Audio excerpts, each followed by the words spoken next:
What role do economists play, or should they play, in the society? Well, my guest believes that economists should do more to actually offer homegrown solutions to economic challenges facing a country like Nigeria. In this discussion, we will delve into how economists can be more proactive and influential in shaping policies and driving changes, positive change, I must emphasize.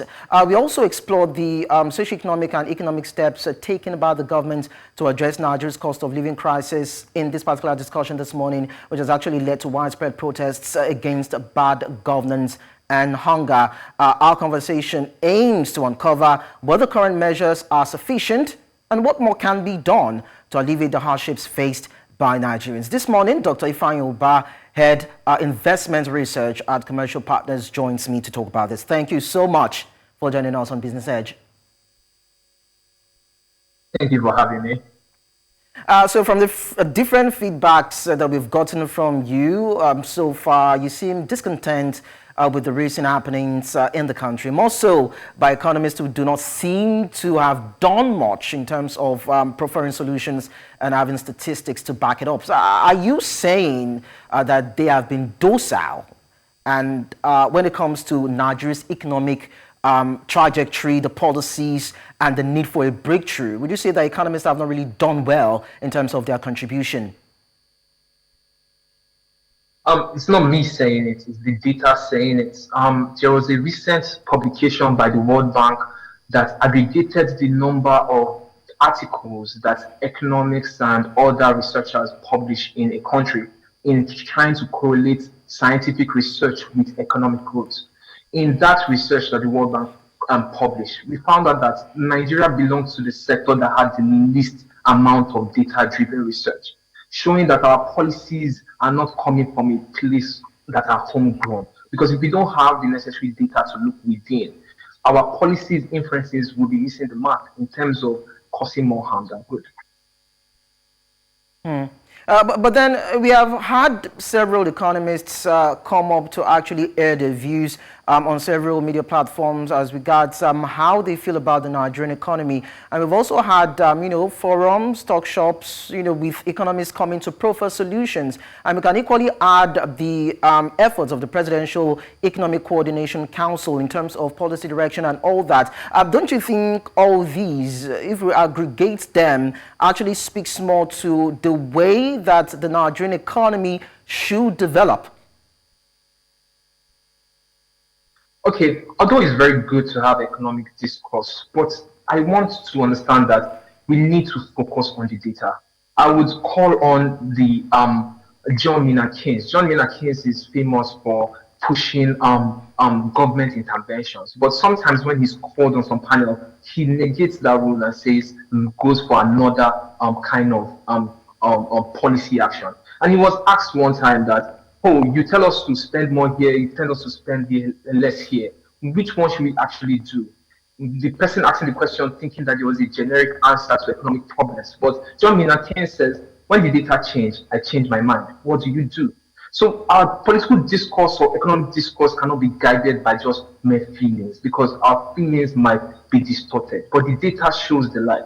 And what's the data showing now? The data is showing that government policies have had has increased the misery index in terms of increasing inflation rates, in terms of making lending rates higher, which are key components of the Hanks misery index. So when we see that economic hardship is aggravating due to economic policy, we should think back. And even though we are trying to achieve some goals, are there any other ways to achieve this? For example, we could take the removal of fuel subsidy and see how our naira have depreciated. We have companies that have collected loans at naira value at 250 naira to $1, and now they have to start looking for ways to repay back that loan when our currency is at 1,005 to $1. All these are things that we need to consider and get a holistic perspective of.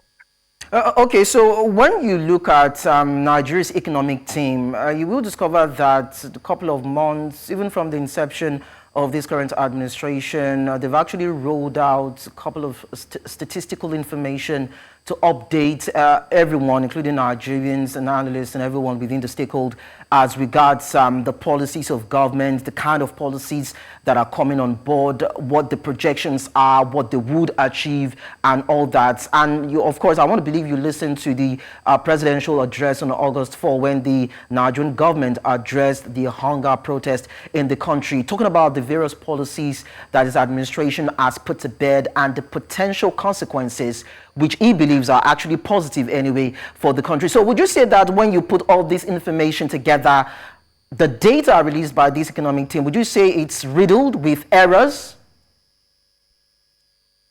No, you need to put the data in context, right? One thing I can assure you is that the current administration is actually taking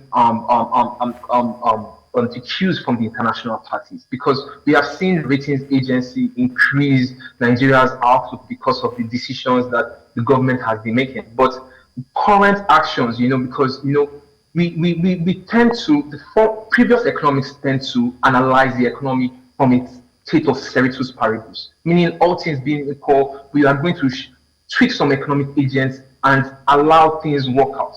But the truth about it is that economic discourse has gone beyond ceteris paribus. We understand that economic agents are dynamic, so they will not just sit down while you roll out policies. They will react to the policies. And what we are seeing is policy reaction.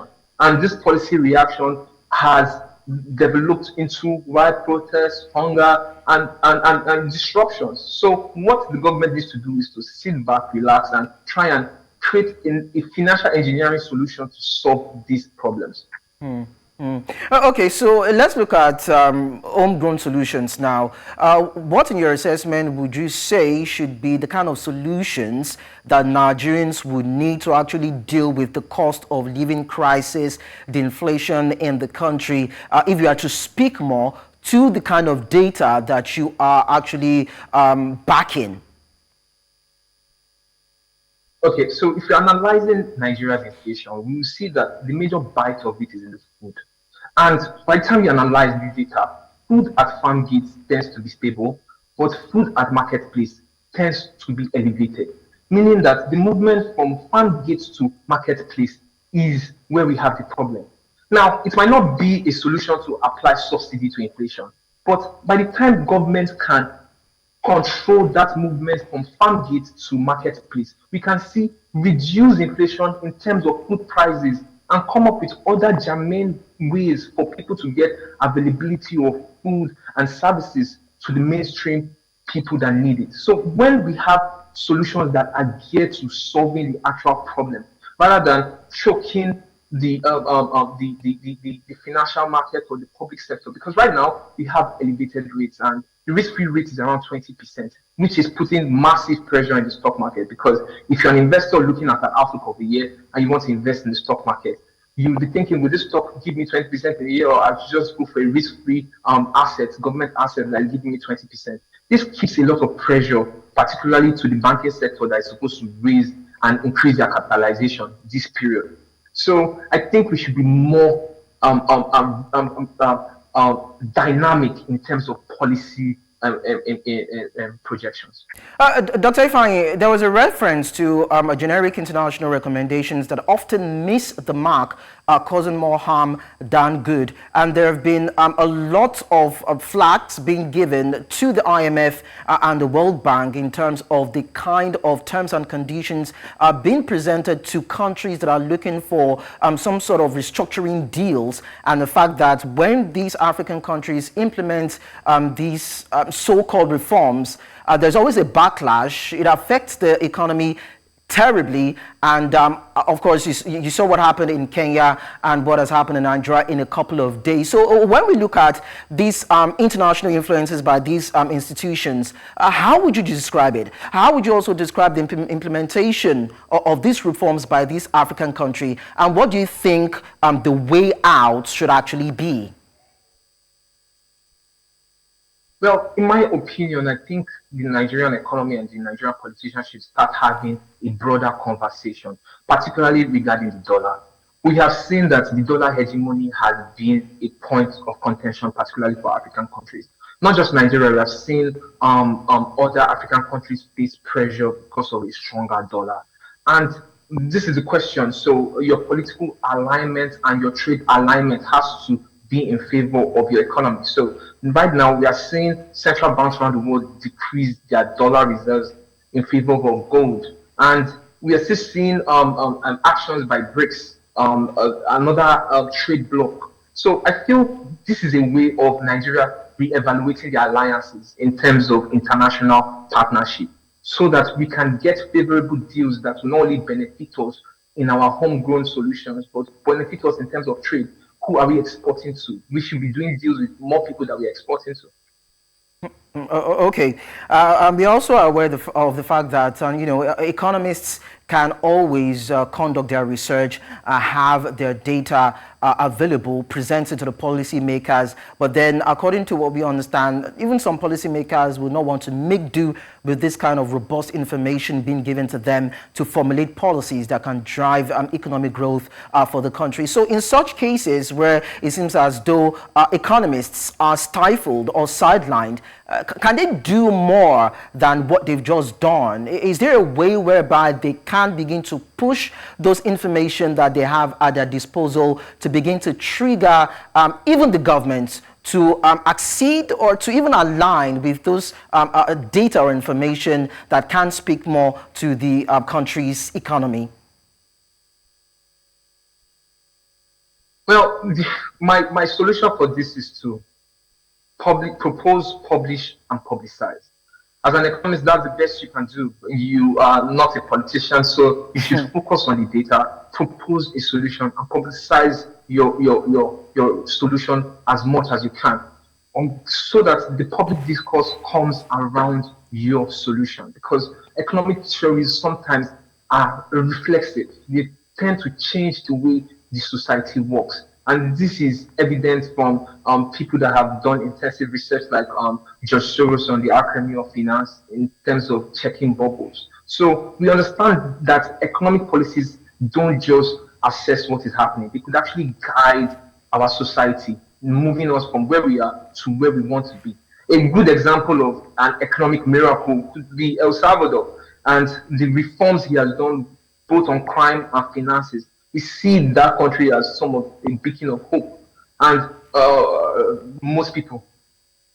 Okay, so talking about these kind of policies now that can take Nigeria from Plan A to Plan B, or from Spot A to Spot B, what factors do you believe can contribute in terms of looking at it robust, looking at it holistically?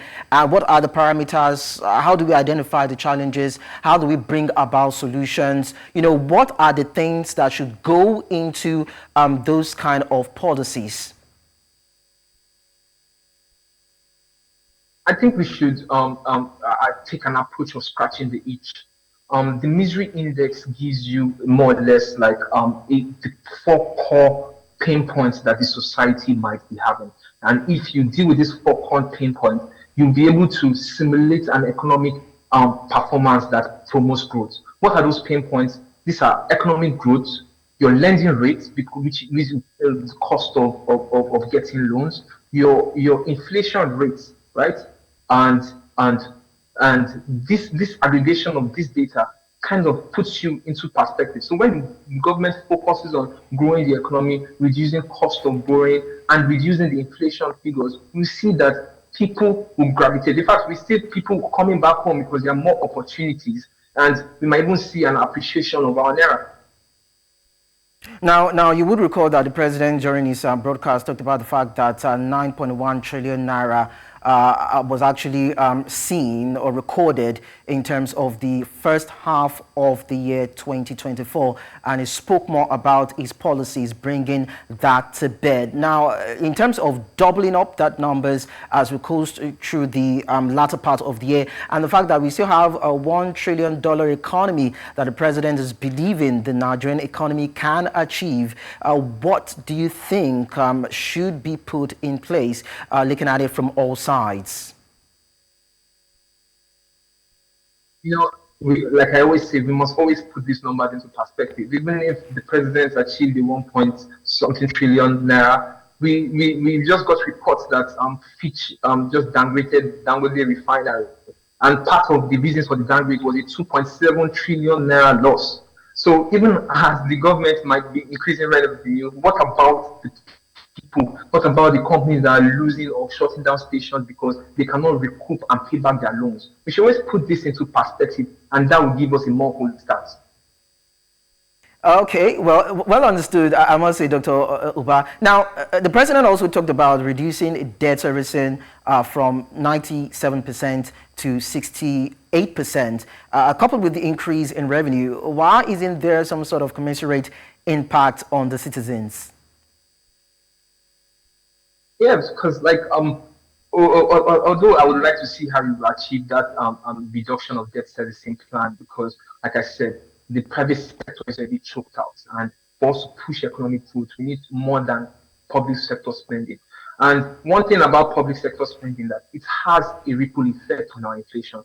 If you understand that we cannot just increase interest rate and expect inflation to go down because of the data shows that inflation and interest rate are positively correlated, right? And we also understand that we cannot just start spending too much money because government expenditure is shifting aggregate demand, which will also increase prices. So we need a more unique solution, and I would like to see how the government will be able to achieve this. Well, talking about solution, one would wonder in what line or what guise the kind of solutions will come. And I would just put that to you, looking at the fact that the inflation in the country has gone over the 30% threshold, food inflation over 40% threshold. We have the issue around the country's debt also rising from 97 trillion to about 121 trillion, and there's a possibility that it will even rise above that. So what is the outlook for the Nigerian economy when you look at all of this vis-a-vis what the president said in terms of his policy direction? Well, my projections for inflation are that we will probably see more added inflation given recent policies actions that has come in. You understand? So, like I said, increasing government spending shifts aggregate demand and increases prices. And Nigeria is already at the top percentile of worst inflation countries. And the continuous government spending I'm seeing in terms of the wage increase, which is not just affecting government spending but private sector spending. I expect this to shock the economy and push our inflation upwards to around 40% region if there is no strategic intervention. I would go again and say, in terms of research, one thing we must, and our government, individuals, private sector must look at is that we should not try and propose the solution without actually looking for it. We must have the notion of not knowing what to do, but seeking adequate exploration tools. Because when we explore, we find new things. When we find new things, we tweak it, understanding the dynamism of it. Well, and I believe that that's more on the side of the economists, the policymakers, the government, both on the fiscal and on the monetary side, the handlers of the Nigerian economy on all sides, to actually do what is needful to drive the growth that everyone is looking for. Dr. Ifeanyi Ubah, Head Investments or Research, Comercio Partners, thank you so much for sharing your thoughts with us. Thank you for having me.